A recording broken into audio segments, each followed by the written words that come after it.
चलो दर्शकों नमस्कार। आज हम चर्चा करेंगे गुजरात विधानसभा चुनाव के विषय में।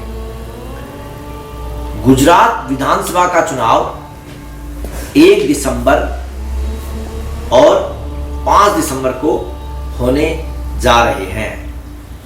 दर्शकों, भारतीय जनता पार्टी की जो कुंडली है वो मिथुन लग्न की कुंडली है और वर्तमान में भारतीय जनता पार्टी की सरकार गुजरात में है और भारतीय जनता पार्टी की सरकार गुजरात में पिछले 27 साल से भारतीय जनता पार्टी वहां पर शासन कर रही है, राज कर रही है। परंतु वर्तमान में जो स्थिति जो है वो काफी गंभीर है। अब हम आपको ले चलते हैं वर्तमान के गृह योग और गुजरात विधानसभा चुनाव के विषय में। दर्शकों, ये मिथुन लग्न की कुंडली है और मिथुन लग्न की कुंडली का जो कारक ग्रह है वो आता है बुध और शुक्र। बुध लग्नेश और सुखेश। बुध वर्तमान में जो है वो वृश्चिक राशि पर चल रहा है। 2 दिसंबर तक जो है बुध अस्त रहेंगे। लग्नेश और सुखेश 2 दिसंबर तक अस्त रहेंगे। तो वर्तमान में जो स्थिति है 2 दिसंबर तक काफी डिफिकल्ट रहेगी और काफी संघर्षकारक रहेगी। 2 दिसंबर तक स्थिति ऐसी रहेगी कि पार्टी जो है चुनाव हार भी सकती है और भारी बहुमत से हार सकती है। ऐसी स्थिति जो है बुध के अस्त होने के कारण रहेगी, क्योंकि लग्नेश जब लग्नेश ही अस्त रहेगा तो आपको लाभ कहां से मिलेगा। फिर आ जाओ पंचमेश और द्वादशेश। शुक्र जो है इस कुंडली का पंचम भाव का स्वामी है और द्वादश भाव का स्वामी है, जो इस कुंडली का कारक ग्रह माना गया है। शुक्र जो है 25 नवंबर तक अस्त रहेंगे। 25 नवंबर तक शुक्र अस्त रहेंगे और 2 दिसंबर तक बुध अस्त रहेंगे। तो 25 नवंबर और 2 दिसंबर तक तो हालात जो है इनके ज्यादा खराब रहेंगे भारतीय जनता पार्टी के, और स्थिति जो है काफी संघर्षशील रहेगी और काफी कठिन रहेगी। 2 दिसंबर को बुध लग्नेश जो है उदय होकर वृश्चिक राशि पर आएंगे। बुध जो है 3 दिसंबर से और 27 दिसंबर तक धनु राशि पर रहेंगे। लग्नेश और सुखेश बुध जो है 3 दिसंबर को धनु राशि पर सप्तम भाव में आ जाएंगे। जब लग्नेश और सुखेश सप्तम भाव में आएंगे तो इनको प्रबल बनाएंगे, पार्टी को मजबूत करेंगे, पार्टी का संगठन मजबूत करेंगे और पार्टी के अंदर जो कमियां हैं, जो फूट है, जो दरार है, उसको वो मजबूत करेंगे। बुध जो है 5 दिसंबर से और 29 दिसंबर तक धनु राशि में रहेंगे।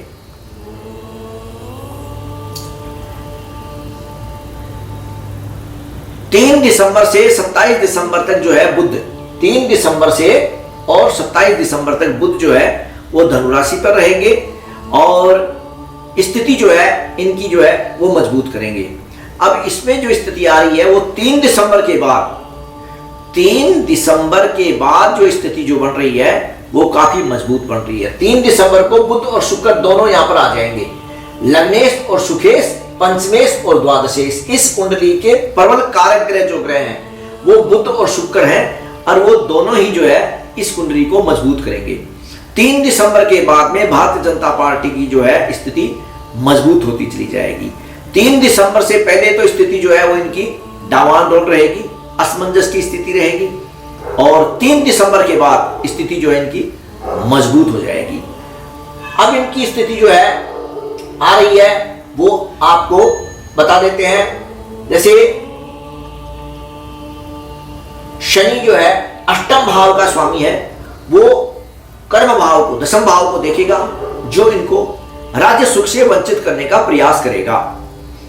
शनि जो है इनको सत्ता सुख से वंचित करने का पूर्ण प्रयास करेगा। क्यों? कि इस कुंडली का शनि प्रबल शत्रु है और प्रबल शत्रु होने के कारण यह इनको सत्ता सुख से वंचित करने का पूर्ण प्रयास करेगा। शनि की तीसरी दृष्टि दशम भाव पर है, यानी सत्ता भाव पर है। सातवीं दृष्टि जो है इनकी द्वितीय भाव पर है। द्वितीय भाव होता है इनका पार्टी का, संगठन का। अब पार्टी की, संगठन की जो स्थिति अपन देखते हैं तो ये मानो कि शनि की दृष्टि जो है द्वितीय भाव पर होने के कारण भारतीय जनता पार्टी की जो संगठन पार्टियां हैं, जैसे बजरंग दल है, आरएसएस है, ये जो इनकी सहयोगी पार्टियां हैं, वो इनकी पूर्ण मदद नहीं कर पाएंगी, क्योंकि शनि इनको जो है मदद नहीं करने देगा। शनि की जो दृष्टि है वो तीसरी, सातवीं, ये दोनों दृष्टि जो है इनको कमजोर करेगी, जिसके कारण शनि इनकी जो मदद करना चाहेगा वो नहीं कर पाएगा। फिर स्थिति आती है चंद्रमा की। चंद्रमा जो है 1 तारीख को जो है वो मीन राशि पे रहेगा। 1 दिसंबर 2022 को चंद्रमा जो है वो मीन राशि पर रहेगा। यहां पर चंद्रमा जो है द्वितीय भाव का स्वामी होकर और दशम भाव में त्रिकोण का स्वामी होकर केंद्र में रहेगा। यह गजकेसरी योग बनाएगा। बृहस्पति और गुरु की जो है गजकेसरी जो स्थिति है, गजकेसरी योग बनाएगा। और ये चंद्रमा और बृहस्पति का गजकेसरी योग 1 दिसंबर का जो चुनाव होगा उस पर काफी मजबूत स्थिति आएगी। आज जो है स्थिति जो बन रही है कि भाई भारतीय जनता पार्टी को जो है काफी भारी बहुमत से नुकसान होगा, काफी भारी बहुमत से भारतीय जनता पार्टी हारेगी, ऐसी स्थिति जो है वो 1 दिसंबर को जब चुनाव होंगे उस समय विपरीत हो जाएगी। उस समय स्थिति उल्टी हो जाएगी। और ये बृहस्पति और चंद्र का गजकेसरी योग है, यह इनको सरकार बनाने में पूर्ण मदद करेगा, क्योंकि चंद्रमा द्वितीयेश और बृहस्पति दशमेश, ये दोनों ग्रह जो है ना, केंद्र और त्रिकोण का संबंध बनेगा। ये चंद्रमा त्रिकोण का और बृहस्पति केंद्र का, केंद्र और त्रिकोण का जो संबंध है वो इनको सरकार बनाने में पूर्ण मदद करेगा। 1 दिसंबर को जो चुनाव होगा उसमें भारतीय जनता पार्टी को अच्छी जीत प्राप्त होगी। फिर आते हैं अपन 5 तारीख को। 5 तारीख को जब चुनाव होगा उस समय चंद्रमा यानी द्वितीय भाव का जो स्वामी है चंद्रमा जो है वो रहेगा मेष राशि पर।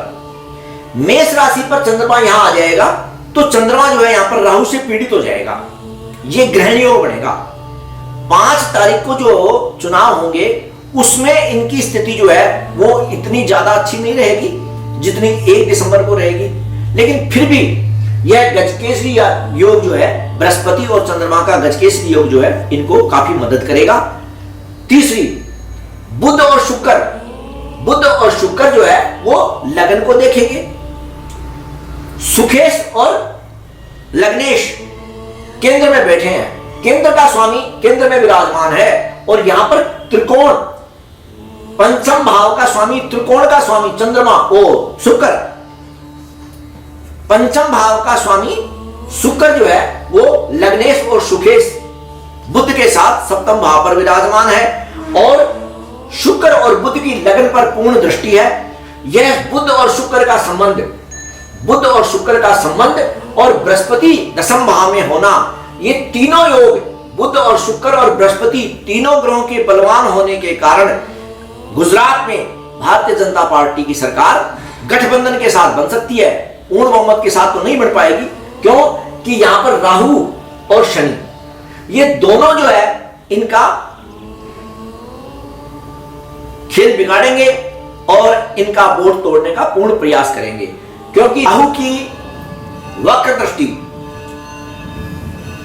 सप्तम भाव पर भी है और पंचम भाव पर भी है और 9वीं दृष्टि जो है पराक्रम भाव भी है। राहु की वक्र दृष्टि पराक्रम भाव पर होने के कारण भारतीय जनता पार्टी का जो वर्चस्व है, पराक्रम है, जो तेज है, जो 27 साल से जो है वो राज कर रही है, वो अब धीरे धीरे ग्राफ उनका गिरता जा रहा है।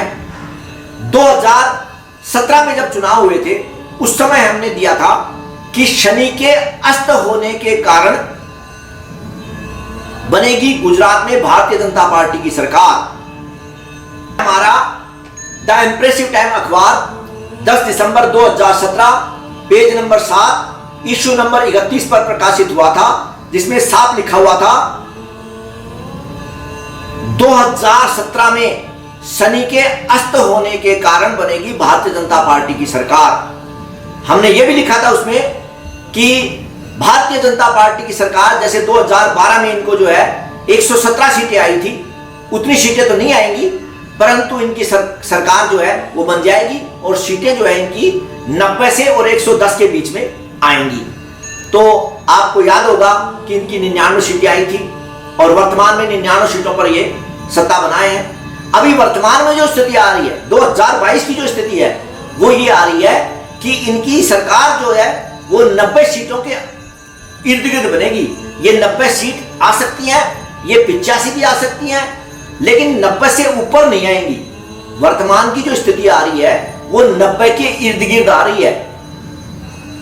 जैसे 2017 में जो है 100 के इर्द गिर्द आ रही थी, अब की बार जो है इनकी सरकार जो है या इनकी जो सीटें हैं वो 90 के इर्द गिर्द आएंगी। ये 10 ऊपर भी हो सकती हैं और 10 नीचे भी हो सकती हैं, लेकिन अपन जो है बीच का आंकड़ा जो है वो 90 मान के चल रहे हैं, लेकिन इससे ऊपर आने की संभावना कम है, जो शनि और राहु के कारण। राहु और शनि जो है, राहु और शनि के प्रबल होने के कारण, राहु और शनि के प्रबल होने के कारण भारतीय जनता पार्टी को वहां पर कुर्सियों का यानी सत्ता का जो सुख है या वोटों का जो लाभ है वो उतना नहीं मिल पाएगा, परंतु बुध और शुक्र और बृहस्पति तीनों ग्रहों की कृपा से यह गठबंधन की सरकार सहयोगी दलों का साथ लेकर अपनी सरकार बनाने में सफल और कामयाब हो सकते हैं। दर्शकों, जय हिंद, जय भारत।